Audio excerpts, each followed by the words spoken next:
அவர் அரசியல் தலைவராக இல்லாவிட்டாலும் அமெரிக்காவின் 12 ஜனாதிபதிகளின் ஆன்மீக ஆலோசகராக இருந்தார்.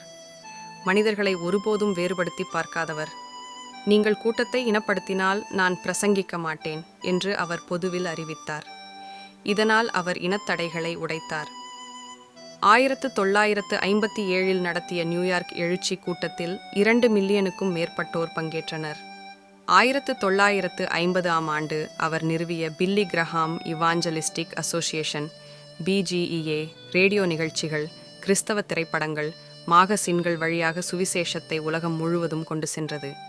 அவரது ஊழியம் இன்று வரை கோடிக்கணக்கானோரின் வாழ்க்கையை தொடுகிறது.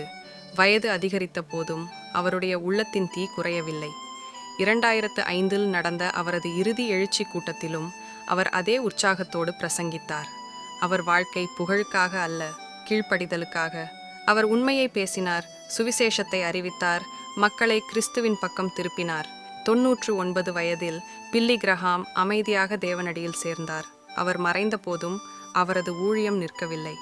அவர் விட்டுச் சென்ற சாட்சி, புத்தகங்கள், பதிவுகள், போதனைகள் இன்னும் உலகம் முழுவதும் மக்களை கிறிஸ்துவிடம் இட்டுச் சென்று கொண்டிருக்கின்றன.